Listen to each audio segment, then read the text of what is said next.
Katie Morgan sat in her chair and tried not to shake. Her hands were sweaty, and her heart beat fast. Around her, 300 of the smartest beings in the galaxy waited for the final test to begin. She was the only human in the room. The examination hall was huge. The ceiling was so high she could barely see it. Different sections of the room had different air and light for each type of alien. Some areas glowed blue for the energy beings. Other parts had thick, warm air for the lizard people. Katie sat in the human section, which felt normal to her but probably seemed boring to everyone else. She looked around at the other test takers. To her left sat a tall, thin creature with purple skin and 4 arms. Its name was something she could not say with her human mouth. To her right was a being made of what looked like living crystal. It sparkled in the light and made soft chiming sounds when it moved.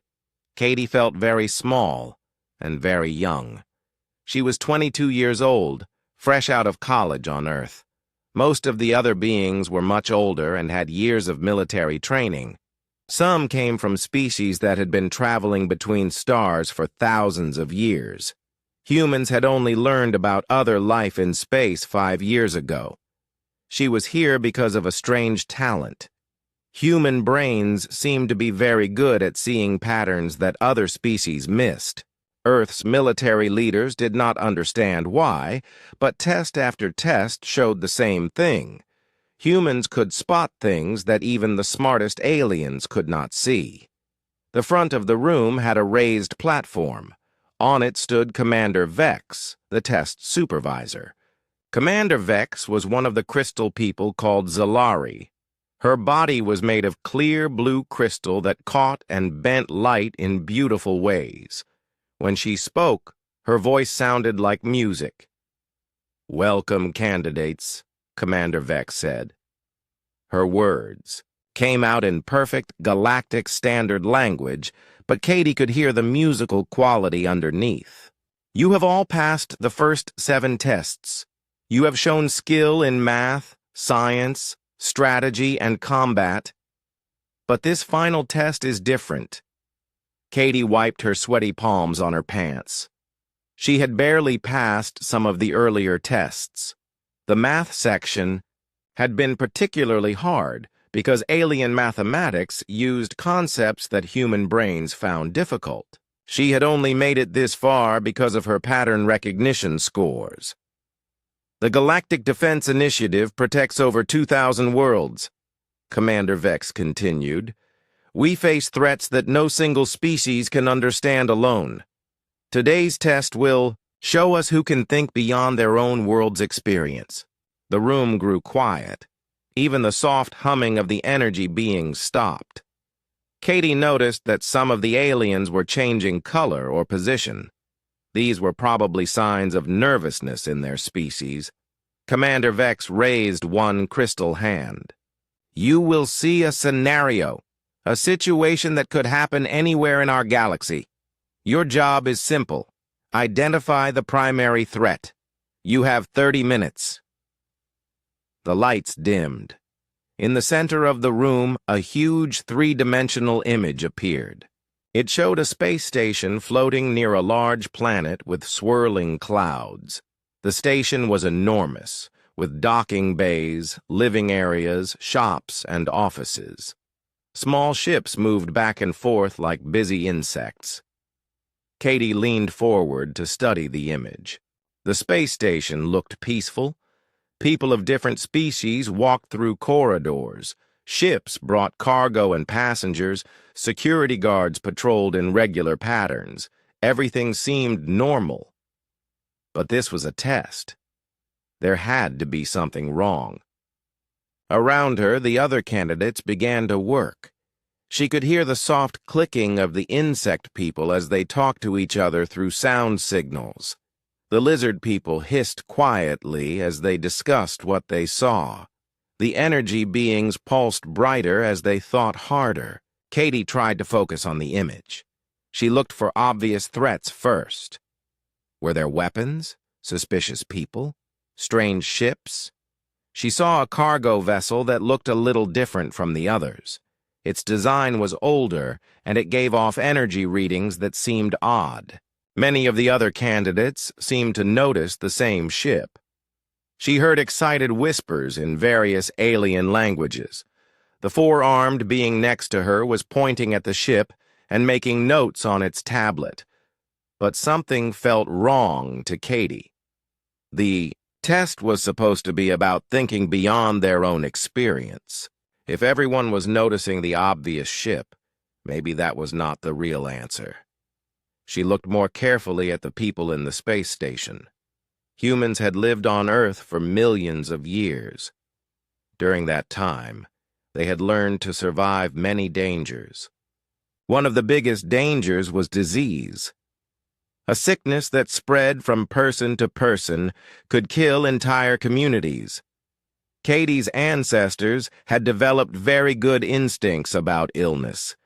They could often tell when someone was sick before that person even knew it themselves. They noticed when people moved differently or avoided certain places.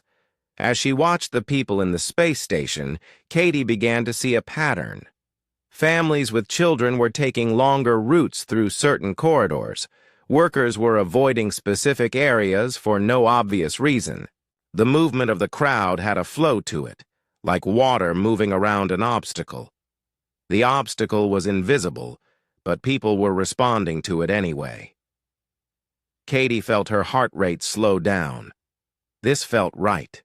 This felt like the kind of pattern her brain was good at seeing. She began to take notes, tracking which areas people avoided and how the avoidance pattern was spreading. Around her, the other candidates were focused on technology and weapons. The crystal beings were scanning for energy signatures.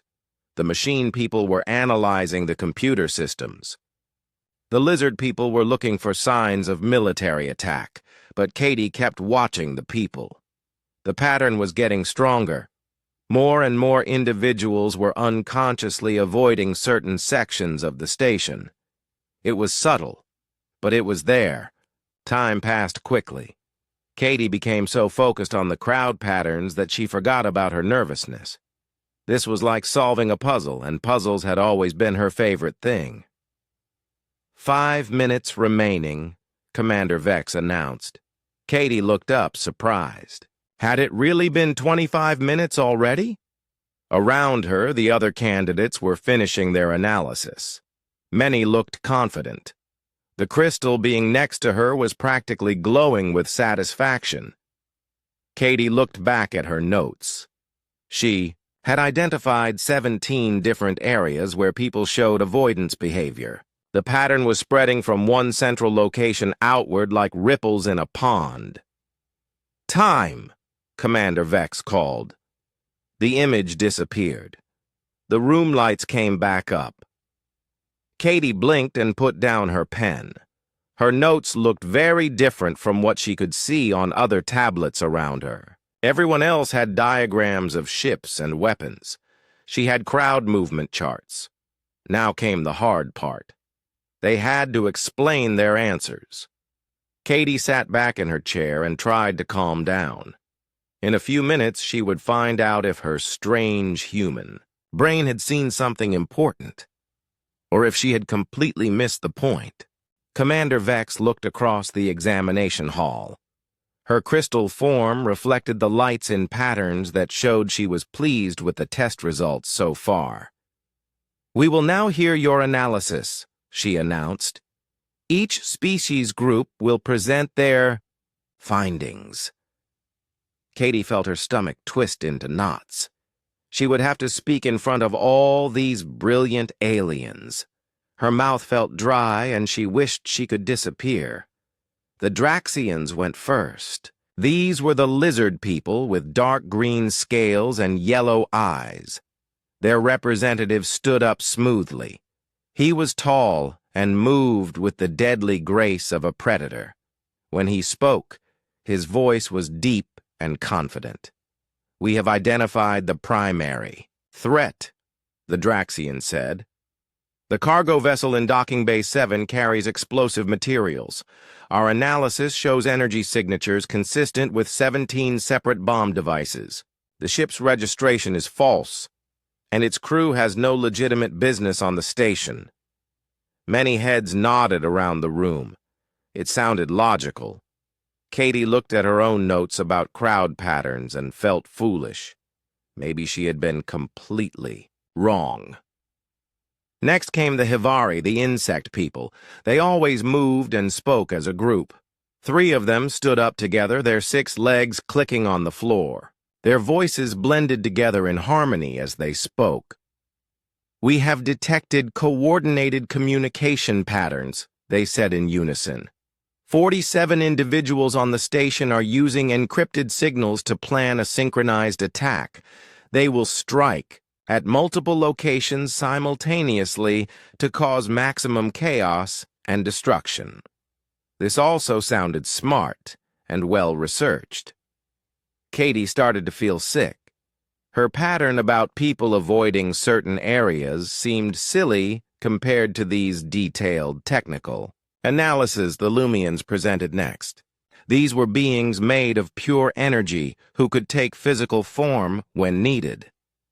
Their representative glowed brighter as she spoke, and her voice sounded like electricity crackling. "Energy-based weapons have been hidden throughout the station," the Lumian announced. "We have located plasma charges in the power grid, electromagnetic pulse devices near the computer cores, and energy-dampening fields that will disable all technology. The attack will begin by cutting all power and communication." More confident nods around the room. Katie felt smaller and smaller. These aliens had found real, specific threats with actual evidence. She had just noticed that people were walking in slightly different patterns.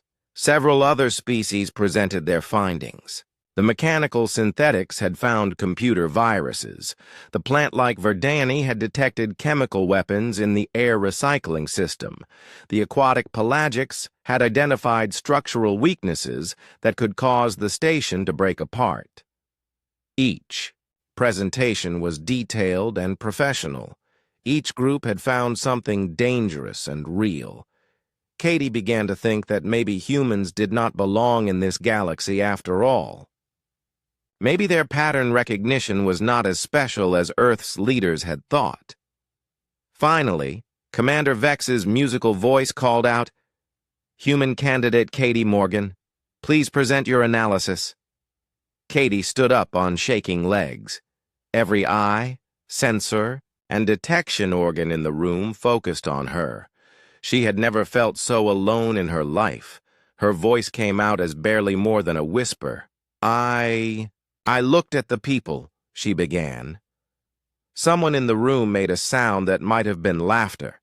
Katie's face turned red, but she forced herself to continue.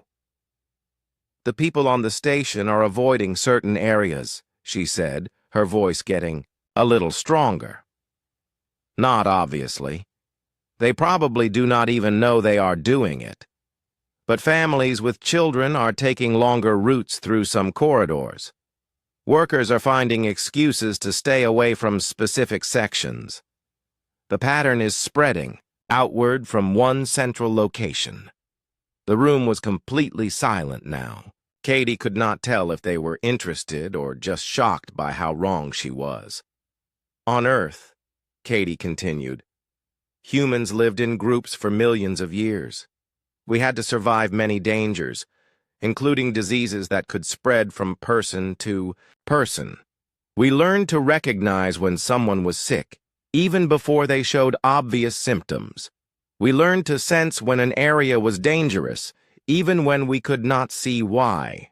Katie pulled up her notes on the room's display system. Her crowd movement charts appeared for everyone to see. They looked simple compared to the weapon diagrams and technical analyses that had come before. "The people on the station are responding to something," Katie said. "Something that makes them uncomfortable without them knowing why. Their bodies are telling them to avoid certain areas. This kind of unconscious avoidance usually means one thing: biological contamination. Katie's voice was stronger now. She was explaining something she understood, even if no one else did. "I think there is a disease spreading through the station," she said. "Something engineered to look like a natural illness. People are getting sick, but it is happening slowly and quietly. Everyone is looking for obvious threats like bombs and weapons, but they are missing the real danger." Katie finished and sat down quickly. The room stayed silent for a long moment. She could not read the expressions on alien faces, but she was pretty sure they thought she was crazy. Commander Vex's crystal form shifted slightly. The light patterns on her surface changed in ways Katie had never seen before. When she spoke, her musical voice sounded different. Surprised, maybe. "Candidate Morgan," Commander Vex said slowly, "please explain why you believe biological contamination is more dangerous than the explosive devices, coordinated attacks, and energy weapons that others have identified." Katie stood up again, her heart pounding. "Because those other threats are obvious," she said. "They are the kind of things that security systems are designed to detect. But a biological weapon that looks like natural illness, people would ignore it until it was too late. By the time anyone realized what was happening, it could have spread to multiple worlds." She took a deep breath and continued. "Also, if I wanted to attack a space station, I would want everyone looking in the wrong direction. I would give them obvious threats to find while the real weapon worked in secret." Commander Vex was quiet for a long moment. Katie could hear her own heartbeat in the silence. Finally, the crystal being spoke again. "The scenario you have just analyzed," Commander Vex said, "was based on actual events. The Kepler station incident 50 years ago. 50,000 people died across 12 worlds before we understood what had happened." Katie felt the blood drain from her face. She had been right, but that seemed impossible. "Every military academy in the galaxy has studied this case," Commander Vex continued. "Thousands of the best strategic minds have analyzed what went wrong. Until today, no one has ever correctly identified the biological threat as the primary danger." The room erupted in surprised sounds from dozens of different species. Katie sat down hard, her legs suddenly too weak to hold her up. "The explosives were real," Commander Vex explained to the room. "So were the coordinated attackers and the hidden weapons. But they were all distractions. The real weapon was an engineered virus that spread through the air system while everyone focused on the obvious threats." Katie stared at Commander Vex in shock. She had gotten it right. Somehow her human brain had seen what all these brilliant aliens had missed. But why did Commander Vex look worried instead of pleased? And why was this test really about a 50-year-old disaster? Katie had the feeling that there was much more to this story than she understood. The examination hall buzzed with confused conversation. Aliens spoke to each other in their own languages, trying to understand what had just happened. Katie sat in her chair, still shocked that she had been right. Her hands shook slightly as the reality sank in. Commander Vex raised her crystal hand for silence. The room gradually became quiet again, though Katie could still hear nervous sounds from various species. "Candidate Morgan," Commander Vex said, "please remain after the others are dismissed. The rest of you will receive your test results within 48 hours. The other candidates began to file out of the room. Some looked confused, others seemed angry that they had missed something so important. The four-armed being next to Katie stopped before leaving. "How did you see what we could not?" it asked in careful galactic standard. Katie did not know how to answer. "I just "Watch the people," she said. The alien studied her for a moment, then shook its head and left. Soon, Katie was alone in the huge room with Commander Vex. "Walk with me," Commander Vex said, stepping down from the platform. They left the examination hall and entered a corridor that Katie had never seen before. The walls were made of the same crystal material as Commander Vex's body, and they glowed softly with inner light.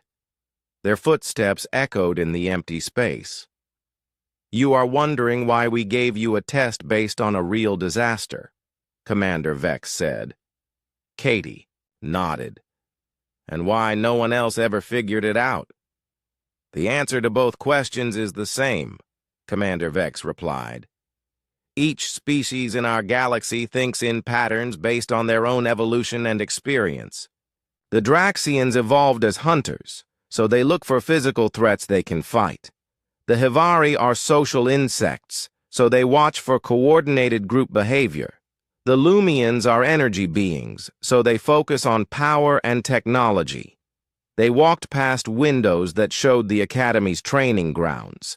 Katie could see different species practicing combat in environments suited to their needs. Humans, Commander Vex continued, evolved differently. Your world was more dangerous than most. You faced predators, diseases, natural disasters, and competition from your own species. Your brains learn to recognize threats that others miss." Katie thought about Earth's history. Plagues that killed millions.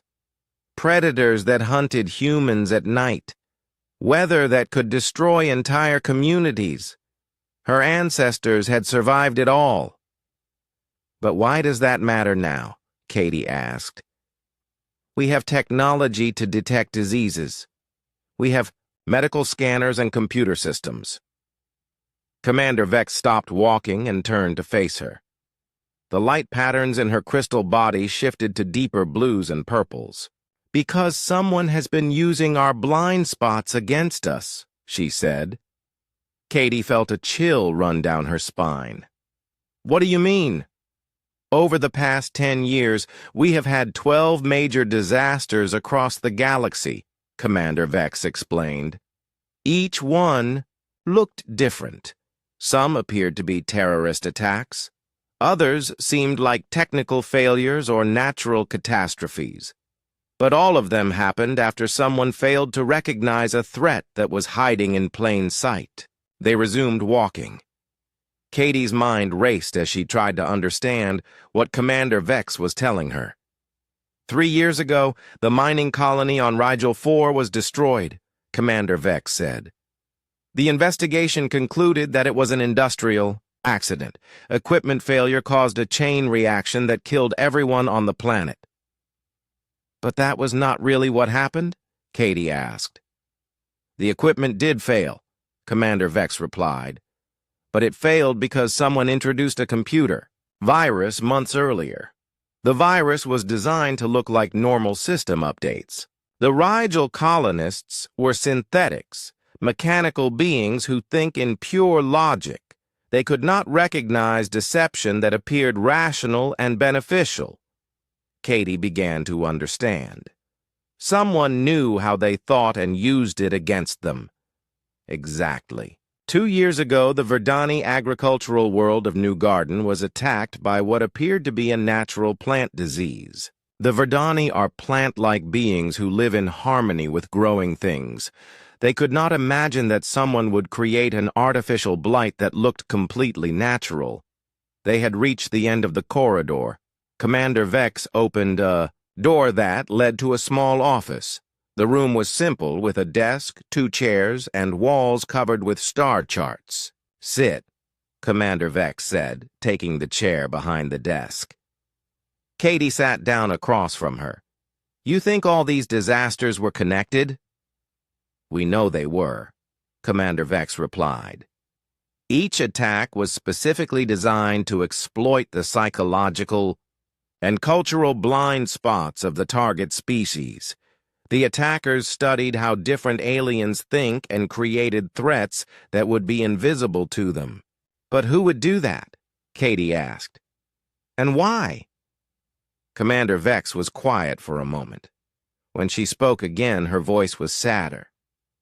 We believe it is a group called the Erebus Collective. They were thought to be extinct. Their home system was destroyed by a supernova 60 years ago. But some of them survived, and they have spent decades studying the rest of us. Katie leaned forward. What do they want? Revenge, Commander Vex said simply. They blame the galactic community for not saving their world. They could have been evacuated, but the bureaucracy moved too slowly. By the time help arrived, it was too late. So they are attacking everyone else? They are weakening us, Commander. Vex corrected. Each attack removes a key colony or resource. They are preparing for something bigger. Katie felt overwhelmed. She had come here for a simple entrance exam, and now she was learning about galaxy-wide conspiracies and ancient revenge plots. But I still do not understand, she said. Why did the test work on me? I'm just a college student from Earth. Commander Vex's crystal form brightened slightly. Because humans think differently than any other known species, your evolution created minds that can recognize threats across multiple categories. You can spot biological dangers like the Verdani, technological problems like the synthetics, and social patterns like the Hivari. You mean we are like universal threat detectors? In a way, yes, Commander Vex replied. Your species is young and has not specialized in the way that older civilizations have. You still retain the broad survival instincts that helped you survive on a dangerous world. Katie thought about her performance on the test. She had not just looked for one type of threat. She had considered weapons, technology, and social patterns before focusing on the biological danger. That is why we invited humans to join the galactic community, Commander Vex continued. Not just for your potential, but because we need your perspective. The Erebus Collective has been successful because they understand how we think. But they have never studied humans. Because we were not part of the galaxy until recently, Katie realized. Correct. You are our blind spot to their blind spot, Commander Vex said with what might have been a smile. We believe human intuition might be the key to stopping their final attack. Katie sat back in her chair, trying to process everything she had learned. What final attack? Commander Vex stood up and walked to one of the star charts on the wall. She pointed to 12 systems marked with red symbols. Intelligence suggests they plan to strike at the capital worlds of the 12 major galactic civilizations, she said. All at once, using threats specifically designed to be invisible to each species. Katie looked at the map and felt a cold fear settle in her stomach. When? Soon, Commander Vex replied, which is why we need your help. Katie stared at the crystal being who had just turned her simple life completely upside down.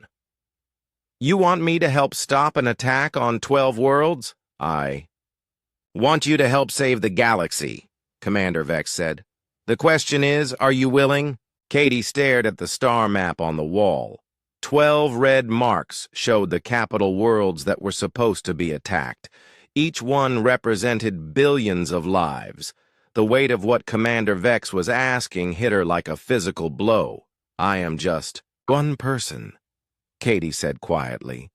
How can I possibly help save 12 worlds? Commander Vex moved away from the map and sat back down. Her crystal body reflected the office lights in shifting patterns that seemed almost hypnotic.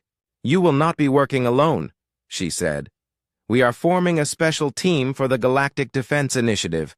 Humans will work alongside representatives from each major species.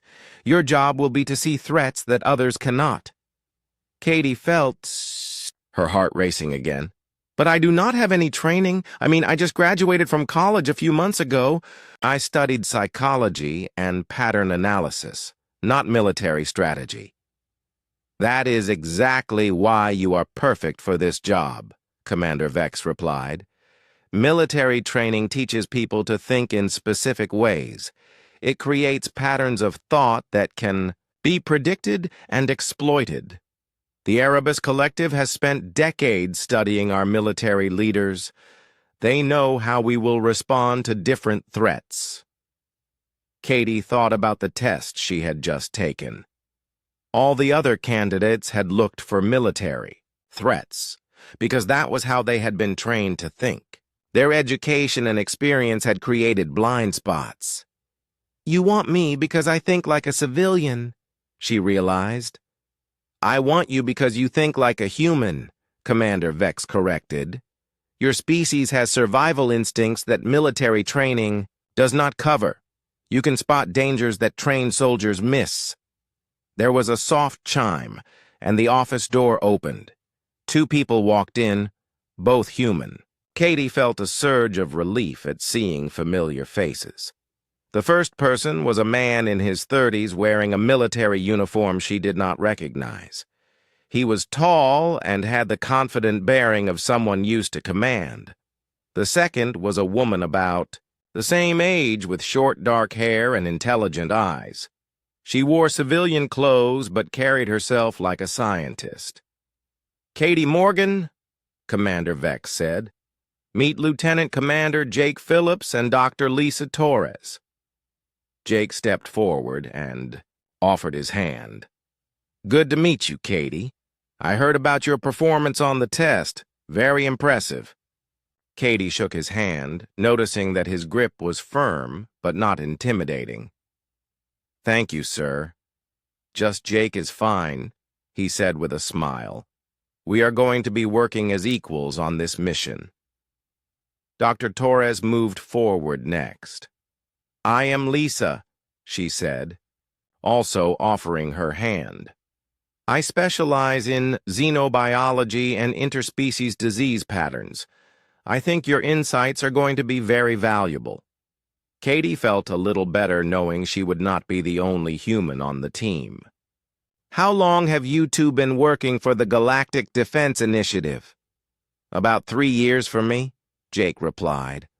I was one of the first humans recruited when Earth joined the galactic community. 2 years for me, Lisa added.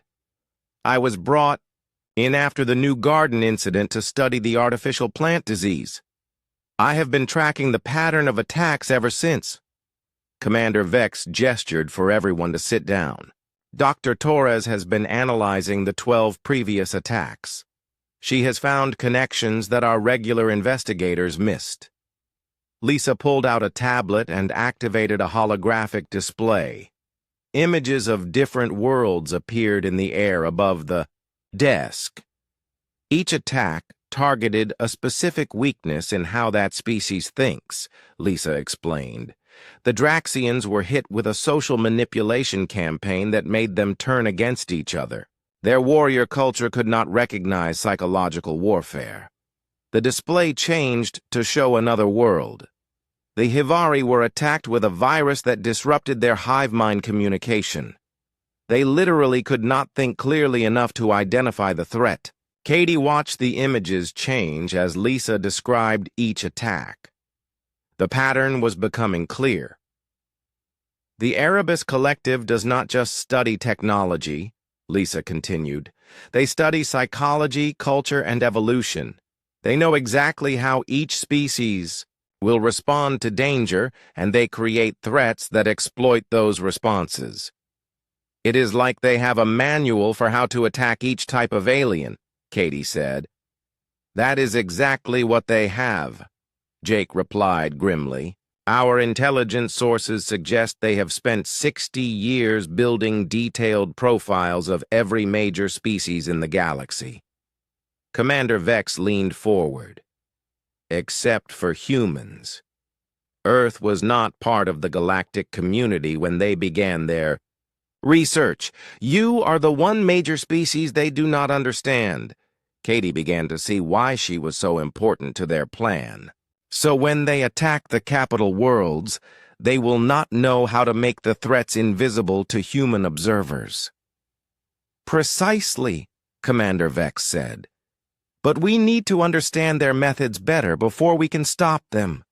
That is why your first mission will be to review classified files from all 12 previous attacks. Lisa closed the holographic display and stood up. We have a secure facility where you can work. All the case files, investigation reports, and evidence are stored there. Jake also stood. Fair warning, some of the material is pretty disturbing.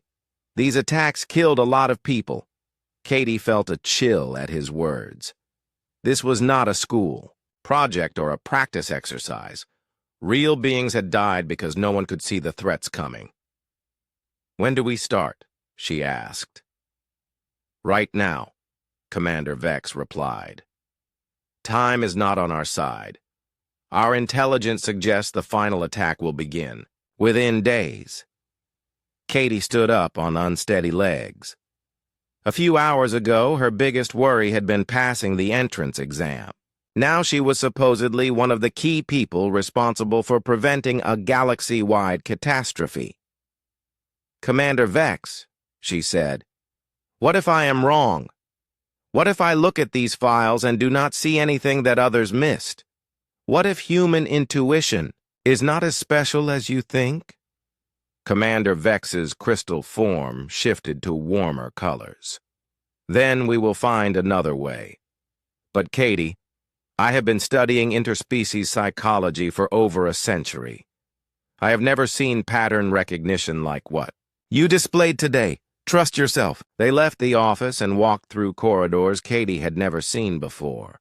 The crystal walls gave way to metal and glass as they moved deeper into the Academy's secure sections. One more thing, Jake said as they walked. This mission is classified at the highest levels. You cannot contact anyone on Earth or tell them what you are doing. Katie felt a pang of sadness. Her parents would be worried when they did not hear from her. Her friends would wonder where she had gone. I know it is hard, Lisa said, seeming to sense her thoughts. But if word gets out about what we are doing, it could cause panic across the galaxy. Or worse, it could warn the Erebus Collective that we know about their plan. They reached a heavy door marked with security symbols from multiple species. Jake placed his hand on a scanner, and the door opened with a soft hiss.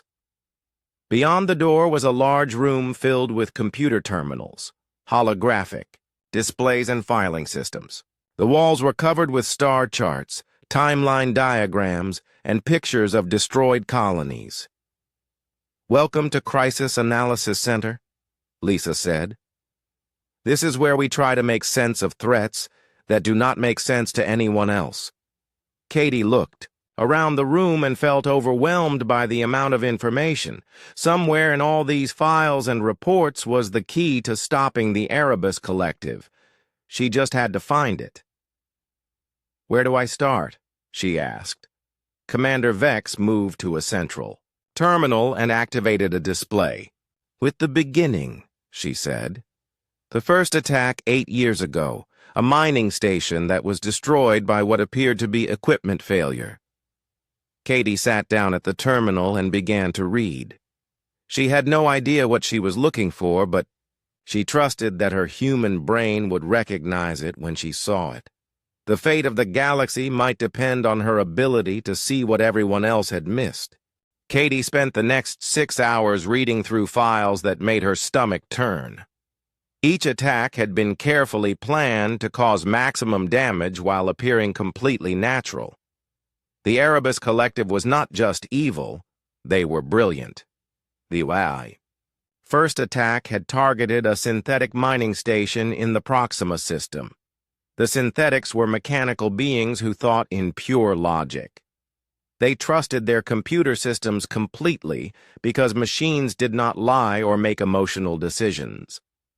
The attack came through a software update that appeared to fix minor efficiency problems in the mining equipment. The update was logical, beneficial, and came from a trusted source. The synthetics installed it without question. 6 months later, the entire mining station exploded. The investigation concluded that cascading equipment failures had caused a reactor overload. No one suspected sabotage because the failures followed logical patterns based on wear and stress. But Katie could see what the investigators had missed.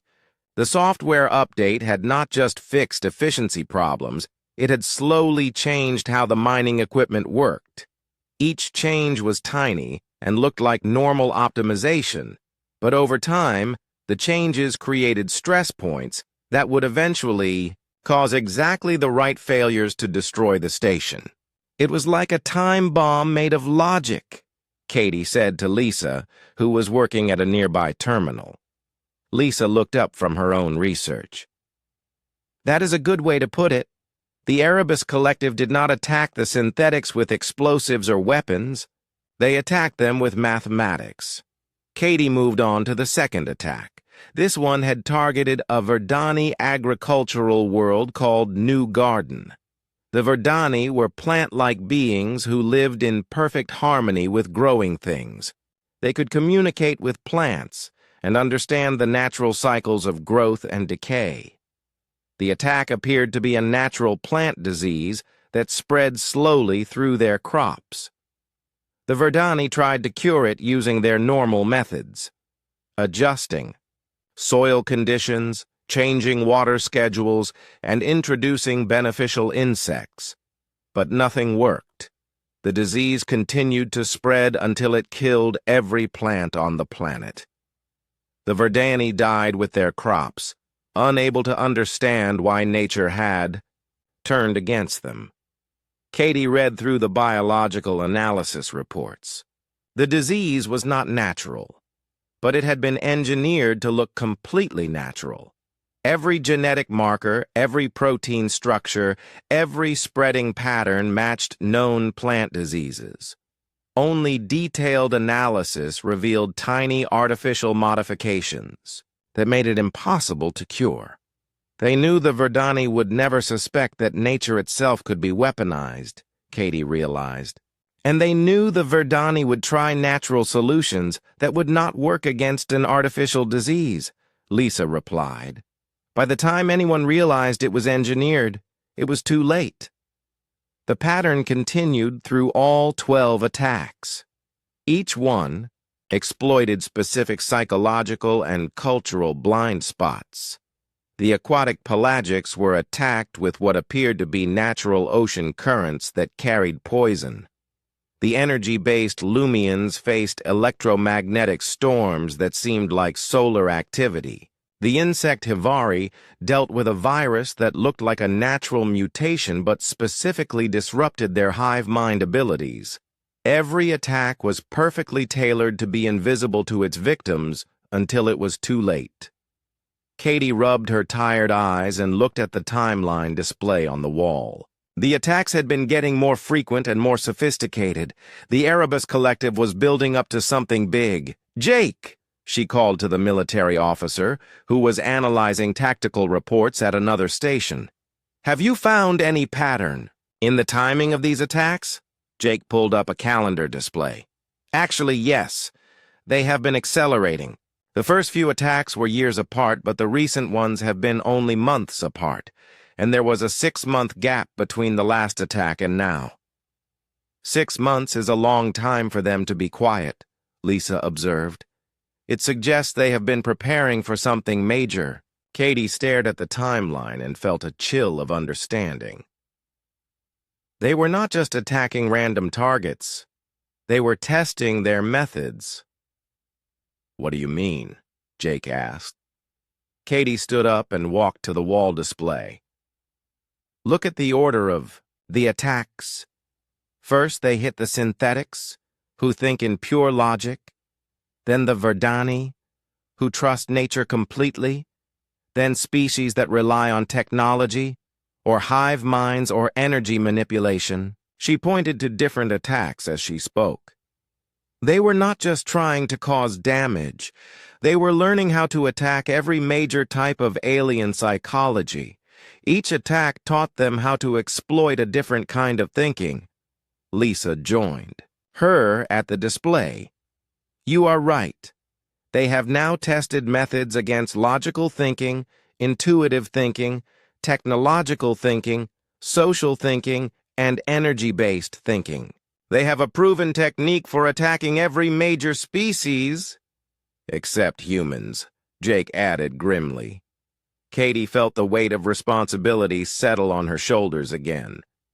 And now they are ready for the final phase, simultaneous attacks on all 12 capital worlds using methods they know will work. Commander Vex's voice came from the room's communication system. Team, please report to Briefing Room 7 immediately. We have received new intelligence. They quickly saved their work and hurried through the corridors to the briefing room. Katie's mind raced with possibilities.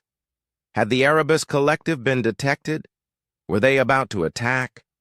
The briefing room was larger than Commander Vex's office, with a massive holographic display in the center. Commander Vex stood beside it, along with several other high-ranking officers from different species that Katie did not recognize. We have intercepted communications from the Erebus Collective, Commander Vex announced without preamble. The final attack will begin in 18 hours. The display activated, showing the 12 capital worlds. Red countdown timers appeared, above each one all showing the same time, 17:43:22 and decreasing. Katie felt her heart sink. That is not enough time to warn everyone and set up defenses. Warning them would not help anyway, one of the other officers said. This was a Draxian general with scars on his green scales.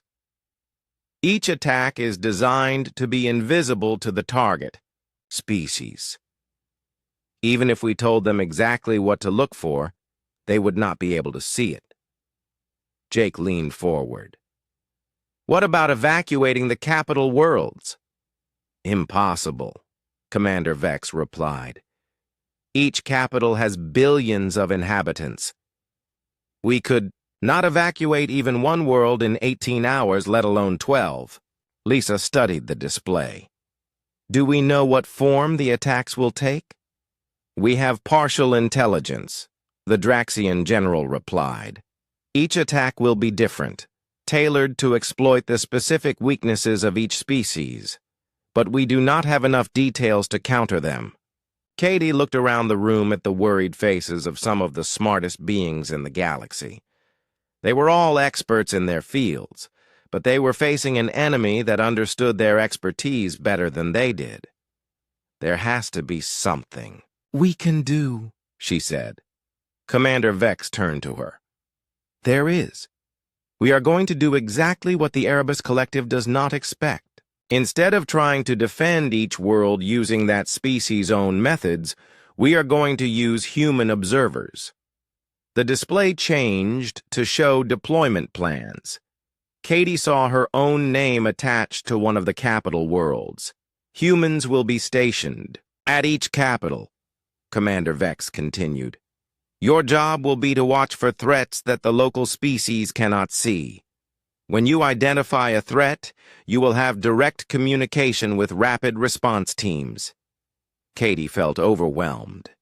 But there are 12 worlds and only 3 of us. Actually, there are 47 humans in the Galactic Defense Initiative, Jake said. We have been recruiting quietly for the past year. You will each be team leaders, working with groups of human observers. The reality of the situation hit Katie like a wall. In less than 18 hours, she would be responsible for protecting billions of lives on an alien world. She would have to see threats that an entire civilization could not recognize. What if I am wrong? She asked quietly. What if I miss something important? Commander Vex's crystal form shifted to warmer colors.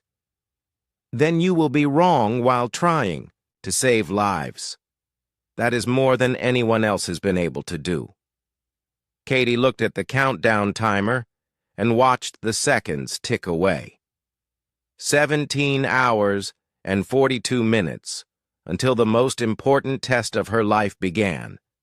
This time, failure would not just mean a bad grade. Failure would mean the end of civilizations. Katie stood in the transport bay, holding a small bag with everything she owned. Around her, 46 other humans prepared for the most important mission in galactic history. Some looked confident. Others seemed as nervous as she felt. Jake approached her with a tablet and communication device. "You are assigned to Zalari Prime," he said, "Commander Vex's homeworld. The capital city has 12 million Zalari, plus about 2 million visitors from other species." Katie took the equipment with shaking hands. "Why Zalari Prime? What kind of attack are they expecting?" "We do not know," Jake replied honestly. "That is why we need you there. The Zalari think in patterns of light, sound, and crystal resonance. They are very good at detecting energy-based threats, but they might miss something physical or biological." Lisa joined them, carrying her own gear. "I am going to Draxion, the Draxian homeworld. Given their warrior culture, they will probably face some kind of social or psychological attack." Katie looked around at the other humans boarding transport ships. Each one was heading to a different world to face an unknown threat. "How are we supposed to coordinate if we are spread across the galaxy?" Jake held up his communication device. "Quantum entanglement communicators, instantaneous contact across any distance. If one team identifies a threat pattern, everyone else will know immediately." A transport ship powered up nearby, its engines creating a low humming sound. Katie realized that in a few minutes, she would be traveling faster than light to an alien world where she might be the only thing standing between billions of people and death. "Jake," she said quietly, "what if human intuition is not enough? What if we are wrong about everything?" Jake was quiet for a moment. Then he smiled, but it was a sad smile. "Then we try our best and hope we get lucky. That is all anyone can do." Commander Vex appeared beside them, moving with the smooth grace of her crystal species. "Transport 7 is ready for departure to Zalari Prime," she announced. Katie felt a moment of surprise. "You are coming with me?" "Zalari Prime is my homeworld," Commander Vex replied. "And as the leader of this operation, I need to be where I can coordinate the defense."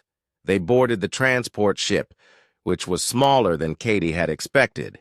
The interior was designed for multiple species, with different seating and environmental controls for various needs. Katie strapped herself into a human-compatible seat and tried to calm her nerves. The ship lifted off smoothly and accelerated toward space. Through the viewports, Katie watched the academy grow smaller below them. In a few minutes, they were among the stars. "Jump to hyperspace in 30 seconds, the pilot announced. Katie had never traveled faster than light before. She gripped her seat as the stars outside suddenly stretched into lines of light. Then everything went white for a moment, and when her vision cleared, they were in hyperspace, a strange realm where normal physics did not apply. "The journey to Zalari Prime will take 4 hours," Commander Vex said. "Use the time to study the cultural briefing materials." Katie activated her tablet and began reading about Zalari society. The crystal beings lived in cities that were like living symphonies, with buildings that sang to each other in frequencies beyond human hearing. They communicated through light patterns and crystal vibrations, creating a civilization based on harmony, and resonance. The more she read, the more worried she became. Zalari were incredibly sensitive to disruptions in their harmonic patterns. They would immediately notice any threat that interfered with their crystal resonance. But what about threats that worked within their natural frequencies? Commander Vex, Katie said. Could the Erebus Collective attack Zalari Prime using sound or vibration? Commander Vex's crystal form shifted to deeper blue patterns. That is exactly what concerns me. Someone who understood our physiology could potentially use our own harmonic sensitivity against us. Katie continued reading. Zalari cities were built around massive crystal structures called resonance cores. These cores helped coordinate communication and maintain the harmonic balance of the entire civilization. If something happened to the cores, the resonance cores, Katie said suddenly, those would be the perfect target. If they were damaged or disrupted, it would affect the entire planet. The cores are heavily protected, Commander Vex replied, both physically and harmonically. Any threat to them would be detected immediately. Unless the threat looked like normal maintenance or improvement, Katie realized. Like the software update that destroyed the synthetic mining station. Commander Vex was quiet for a long moment. You may be right. We have had several routine maintenance schedules updated. Recently, I ordered increased efficiency in the harmonic matrices. Katie felt cold fear settle in her stomach. Updated by whom? Commander Vex quickly activated her communication device and began speaking in rapid Zalari harmonic language. Katie could not understand the words, but she could hear the urgency in the musical tones. After several minutes, Commander Vex turned back to her. The maintenance updates came from our own engineering department, but they were based on recommendations from the Galactic Efficiency Bureau. Is that a real organization? Katie asked. Commander Vex checked her database. Yes, but it was established only 6 months ago, the same time period when the Erebus Collective went quiet. Katie felt pieces clicking together in her mind. They created a fake government bureau to send official recommendations for improving planetary systems. Every species would trust updates from their own government, and each update would be specifically designed to create vulnerabilities in that species' critical infrastructure. Commander Vex finished. They were still 3 hours away from Zalari Prime. Katie hoped that would be enough time to figure out how to stop an attack that was already in progress. Commander Vex was speaking rapidly to someone on her communicator, probably officials on Zalari Prime. Katie could hear the stress in her harmonic voice. The updates were installed 2 weeks ago, Commander Vex reported. They have been running perfectly, actually improving efficiency by 12%. That is probably how they work, Katie said. They improve things at first so no one suspects anything. Then later, they create exactly the right kind of failure. Katie's own communicator chimed with an incoming message. Jake's voice came through clearly despite the vast distance. Katie, we have a problem. 3 of the capital worlds report that they implemented efficiency updates in the past month, all from the same Galactic Efficiency Bureau. Katie activated the group communication channel so all the human teams could hear. I think the attacks have already started. The Erebus Collective did not wait until today to begin. They sent the weapons weeks ago, disguised as helpful improvements. Lisa's voice joined the conversation from Draxion. That is brilliant and terrifying. Every world thinks their systems are working better than ever, but they are actually primed for destruction. Another voice came through from a human named Peter, who was assigned to the Hivari homeworld. The Hivari upgraded their hive mind communication network last month. They said it increased their mental connection speed by 15%. More reports came in from other teams. Every capital world had received and installed efficiency improvements from the mysterious Galactic Efficiency Bureau. Katie looked at Commander Vex, whose crystal form was now pulsing with worried red lights. "How long do we have before the improvements turn into weapons?" Commander Vex checked her chronometer. "If the original timeline is correct, the attacks will trigger in 13 hours and 27 minutes. Katie felt the weight of responsibility crushing down on her. Somewhere in the efficiency updates was a hidden weapon designed specifically to destroy Zalari Prime. She had 13 hours to find it and figure out how to stop it. "Commander Vex," she said, "I need to see exactly what those updates did to the resonance cores." "We will go directly to the central core when we arrive," Commander Vex replied. "But Katie, even if we find the weapon, I do not know if we can remove it safely. The updates are now integrated into our entire planetary system." Katie stared out the viewport at the swirling colors of hyperspace. Somewhere out there, 11 other human teams were racing against time to save their assigned worlds. She just hoped human intuition would be enough to see what the galaxy's best engineers had missed. Zalari Prime was the most beautiful world Katie had ever seen. As their transport ship descended through the atmosphere, she watched cities of living crystal spread across the landscape like jewelry scattered on silk. The buildings sang to each, other in harmonies she could feel in her bones. But there was no time to appreciate the beauty. They had less than 12 hours to find and stop a weapon that could destroy this entire civilization. The ship landed at the capital city's spaceport. Commander Vex led Katie through corridors of pure crystal that hummed with inner light. Other Zalari moved past them like living symphonies, their bodies chiming softly as they walked. "The central resonance core is at the heart of the city," Commander Vex explained as they rode a transport that moved without wheels or engines, floating on controlled sound waves. "It coordinates all the harmonic frequencies for our entire planet." Katie looked out at the crystal buildings rising around them. "What happens if the core is damaged?"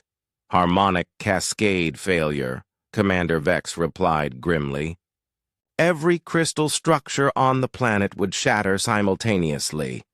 12 million Zalari would die instantly." They reached the core building, which was larger than anything Katie had imagined. The structure rose into the clouds, its crystal, walls pulsing with patterns of light that followed the rhythm of some cosmic heartbeat. Inside, Zalari engineers worked at stations that looked like musical instruments. They touched glowing panels that responded with beautiful tones, adjusting frequencies and harmonics with the skill of master composers. Chief Engineer Lyra approached them, her silver crystal form bright with concern. "Commander Vex, we have analyzed the efficiency updates as you requested. The modifications are extraordinary. They have improved our harmonic resolution by 12% while reducing energy consumption by 8%. Katie felt her heart sink. That means they are working exactly as intended. "But that is good, is it not?" Chief Engineer Lyra asked, confused. "Not if they are designed to fail at a specific time," Katie explained. "Can you show me exactly what the updates changed?" They moved to a massive display that showed the core's harmonic patterns as flowing rivers of light and sound. The patterns were incredibly complex, with thousands of frequencies weaving together in perfect balance. The updates optimized 17 different harmonic sequences, Chief Engineer Lyra explained. They also added new resonance dampeners that prevent harmful feedback loops. Katie studied the display, trying to understand what she was seeing. The patterns were beautiful, but alien to her human brain. "Chief Engineer Lyra, Can you show me what the core looked like before the updates? The display changed to show the previous harmonic patterns. Katie compared the before and after images, looking for anything that seemed wrong. The changes look beneficial, Commander Vex observed. Everything is more efficient and stable. But something nagged at Katie's intuition. She had learned to trust that feeling from years of solving puzzles and recognizing patterns. Chief Engineer Lyra, she said, what happens if these new dampeners fail? They cannot fail, the engineer replied confidently. They are integrated into the core's fundamental frequency matrix. Removing them would be like removing the notes from a song. Katie felt a chill of understanding. That is the trap. The dampeners are not just preventing harmful feedback, they are controlling it. If someone could make them fail at exactly the right moment. Commander Vex's crystal form shifted to alarmed red patterns. The feedback would be amplified instead of dampened. It would create a harmonic explosion that could shatter every crystal on the planet. Katie's communicator chimed with an urgent message from Jake. Katie, we have figured out the trigger mechanism. Each weapon is programmed to activate when it detects a specific galactic time signal. The signal broadcasts every 12 hours from the Galactic Communications Center. Katie checked her chronometer. The next signal is in 8 hours and 15 minutes. That matches our timeline, Commander, Vex said. But Katie, even if we know when the attack will happen, I do not see how we can stop it. The dampeners are woven into our entire harmonic system. Katie stared at the flowing patterns of light and sound on the display. Somewhere in that beautiful complexity was a hidden weapon waiting to destroy everything. Her communicator chimed again. This time it was Lisa's voice from Draxian. I think I found something. The weapons are not just individual devices, they are connected to each other. Each attack is designed to trigger chain reactions that will spread to other worlds. Peter's voice joined from the Hivari homeworld. Lisa is right. I found networking protocols hidden in our updates. When one world's weapon activates, it sends a signal to accelerate the others. Katie felt the full scope of the Erebus Collective's plan hitting her.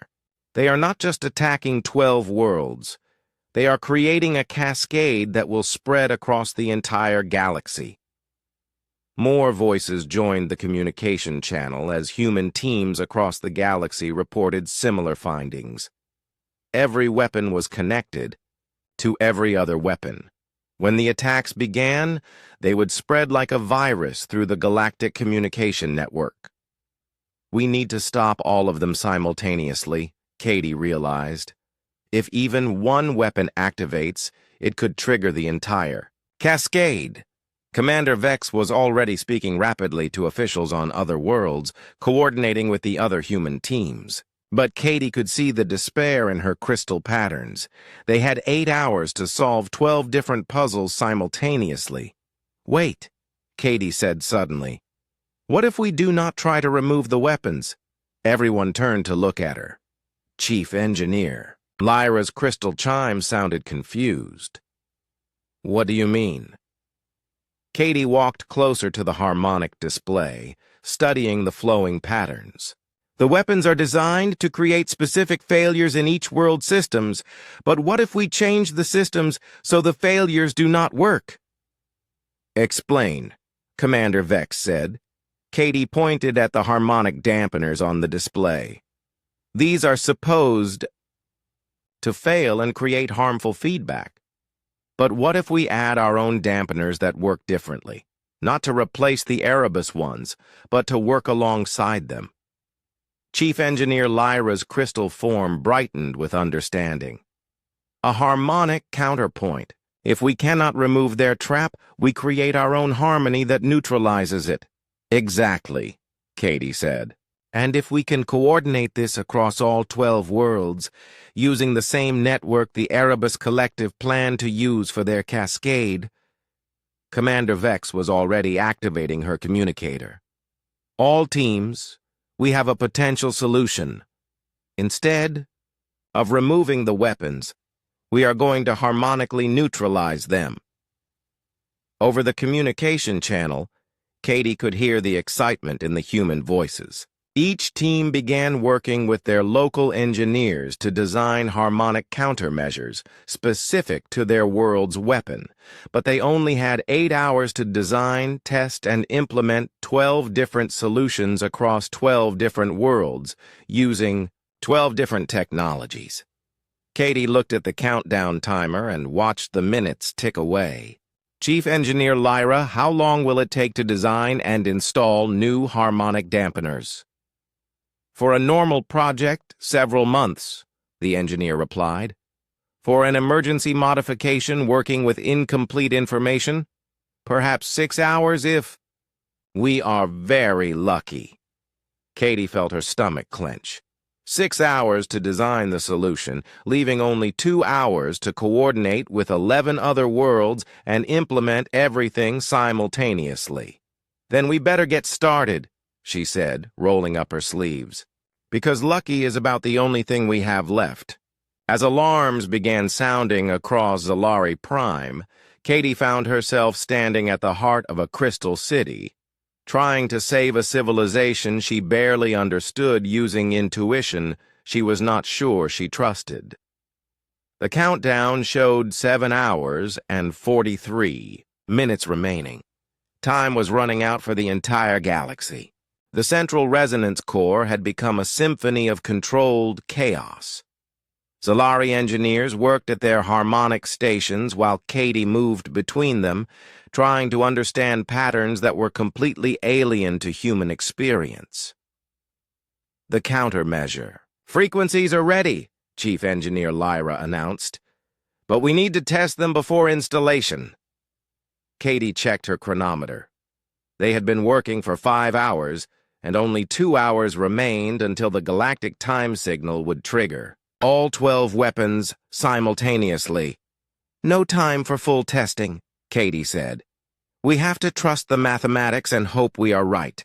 Her communicator crackled with updates from the other teams. Lisa's voice came through from Draxian. Countermeasures installed and ready. The Draxians were skeptical about trusting human intuition, but they are out of options. Peter reported. From the Hivari homeworld. The hive mind has calculated a 93% probability of success. They say those are acceptable odds given the alternative. One by one, the other teams reported their readiness. Each world had developed a different solution based on their specific technology and the unique weapon targeting them. But all the solutions were based on the same principle Katie had discovered. Instead of fighting the weapons directly, they would harmonically neutralize them. All teams, this is Jake, came the voice of their military coordinator. We have synchronized our chronometers with the galactic time signal. Activation must occur in exactly 47 minutes and 30 seconds. Katie felt her heart pounding as she watched Zalari engineers make final adjustments to their harmonic countermeasures. The new frequencies had to be integrated perfectly into the existing system, or they could cause the very cascade failure they were trying to prevent. Commander Vex, Katie said, what happens if we are wrong? What if our countermeasures make things worse? Commander Vex's crystal form pulsed with calm blue patterns. Then we face the end with the knowledge that we tried everything possible. Sometimes that is all we can do. Katie's communicator chimed with a priority message. Jake's voice sounded tense. We have a problem. Our intelligence sources report that the Erebus Collective is monitoring galactic communications. They know we have discovered their plan. Katie felt cold fear settle in her stomach. Can they stop us? They are trying to accelerate the timeline, Jake replied. They are attempting to trigger the weapons early, before our countermeasures are in place. Chief Engineer Lyra looked up from her harmonic station with alarm. The core's frequencies are shifting. Something is trying to force premature activation. Katie watched the display as the beautiful harmonic patterns began to waver and distort. The Erebus Collective was trying to remotely trigger their weapon ahead of schedule. How long until they succeed? Katie asked. Unknown, Chief Engineer, Lyra replied. Our systems are resisting, but if they keep applying pressure, we could have failure in minutes rather than hours. Katie activated the group communication channel. All teams, the Erebus Collective is trying to trigger early activation. We need to implement countermeasures immediately. Voices came back from across the galaxy, all reporting the same thing. Every world was experiencing attempts at premature weapon activation. We are not ready, came Peter's voice from the Hivari world. We need at least 20 more minutes to complete integration. Katie looked at the harmonic display, watching the patterns become more chaotic as external forces tried to destabilize them. They were caught between two impossible choices: implement incomplete countermeasures now, or wait for completion and risk the weapons triggering first. What would happen if we implemented partial countermeasures? Katie asked Chief Engineer Lyra. Unknown, the engineer replied honestly. It might work partially, or it might make the weapons more dangerous. Katie closed her eyes and tried to think like a human instead of like a military strategist or an engineer. What would her ancestors have done when facing an impossible choice? Commander Vex, she said suddenly, can the Zilari communicate with other crystal-based species instantaneously? Through harmonic resonance, yes. Why? Because I have an idea that is either brilliant or insane, Katie replied. What if we do not try to stop the cascade? What if we control it instead? Commander, Vex's crystal patterns shifted to confused yellow. I do not understand. Katie moved to the central harmonic display. The weapons are designed to trigger each other in a cascade across the galaxy, but they use the Galactic Communication Network to do it. What if we use that same network to coordinate our countermeasures? Chief Engineer Lyra's crystal form brightened with understanding. A harmonic cascade of our own. Each successful countermeasure triggers the next one. Exactly, Katie said. Instead of trying to implement 12 solutions simultaneously, we implement them sequentially, using the enemy's own network to coordinate. Katie activated the group channel. All teams, new plan. We are going to let the weapons start their cascade, but we are going to ride it with our own countermeasures. Jake's voice came back immediately. Katie, that sounds incredibly dangerous. More dangerous than letting the weapons succeed? Katie replied. We turn their strength into our strength. We use their cascade to spread our solution instead of their destruction. One by one, the human teams agreed to the plan. They would implement their countermeasures in sequence, each one triggered by the success of the previous one. If it worked, they would save all 12 worlds. If it failed, they would all fail together. Chief Engineer Lyra, Katie said, configure our countermeasures to trigger when we detect the cascade signal from the first world. Which world will be first? Commander Vex asked. Katie checked the galactic map and communication distances. Draxion. Lisa's team reports they are ready and they are closest to the cascade trigger point. Katie activated her communicator. Lisa, you are our starting point. When your weapon tries to activate, let it begin the cascade, then trigger your countermeasures immediately. Lisa's voice came back steady and determined. Understood. Beginning implementation now. Katie watched the galactic communication display as signals began flowing between worlds. The Erebus weapons were activating, but now the human countermeasures were activating too, riding the same signals. Cascade detected from Draxion, Chief Engineer Lyra announced. Their countermeasures are working, signal passing to HFY Prime. One by one, lights appeared on the galactic map as each world successfully neutralized its weapon and passed the solution signal to the next world in the chain. HFY Prime successful, passing to Lumina. Lumina successful, passing to Aquatica. Katie held her breath as the cascade moved across the galaxy, transforming from a weapon of destruction into a wave of salvation. Pelagic homeworld successful, passing to Synthetic Central. Signal approaching HFY Prime, Chief Engineer Lyra announced.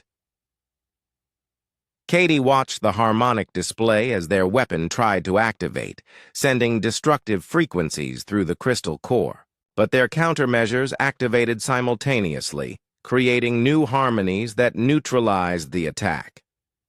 HFY Prime successful, Katie announced into her communicator. Cascade continuing. The wave of countermeasures continued across the remaining worlds. Each success triggered the next, until finally Jake's voice came through from the last world. Verdani. New home successful. Cascade complete. All 12 worlds are safe.